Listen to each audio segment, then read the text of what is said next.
നല്ല രസമാണ് അവിടുത്തെ ജീവിതം കേൾക്കാൻ. എന്റെ പ്രിയപ്പെട്ട മോമിനിയങ്ങളോട് ഞാൻ പറയണം, മൗലിദൊക്കെ നമ്മൾ ചെല്ലണം, ബൈത്തൊക്കെ കുറെ ചെല്ലണം, ശരി തന്നെ. ഭക്ഷണമൊക്കെ വിതരണം ചെയ്യണം, അതൊക്കെ കൂലിയുണ്ട്. പക്ഷെ അതിലൊക്കെ അപ്പുറത്താണ് റസൂലുള്ളാഹിനെ പഠിക്കൽ. അതിനേക്കാൾ കൂലിയൊന്നും വേറെ സംഗതിക്കും കിട്ടണമെന്നില്ല. അത് നമ്മൾ ഇല്ലാതെ പോകരുത്. ഈ റബീഉൽ അവ്വൽ കഴിയുമ്പോഴേക്ക് എന്തൊക്കെ പഠിക്കാം നമുക്ക്.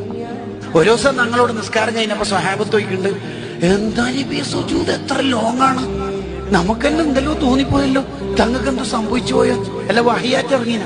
ഇല്ല, അത് ഉമാമത്തുണ്ടല്ലോ, ഉമാമ ബീവി, സൈനബ് ബീവിയുടെ മോള്, അത് എന്റെ ഇവിടെ കയറിയിട്ട് കളിക്കുന്നുണ്ടായി. കളിച്ച് തീരട്ടെ എന്ന് വെച്ചിട്ട് സുജൂദ് കുറച്ച് ലോങ് ആക്കിയതാണ്. കുട്ടിക്ക് വേണ്ടി സുജൂദ് ലോങ്, കുട്ടിക്ക് വേണ്ടി നിസ്കാരം ഷോർട്ടും.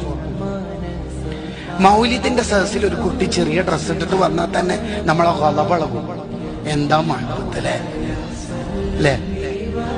ശരിക്കും പറഞ്ഞാൽ റസൂലുള്ളാഹിനോടുള്ള മഹബത്ത് എന്ന് പറഞ്ഞാൽ റസൂലുള്ളാഹിന്റെ സ്വഭാവം നമ്മളെ ജീവിതത്തിൽ ഉണ്ടാവുക എന്നുള്ളതാണ്.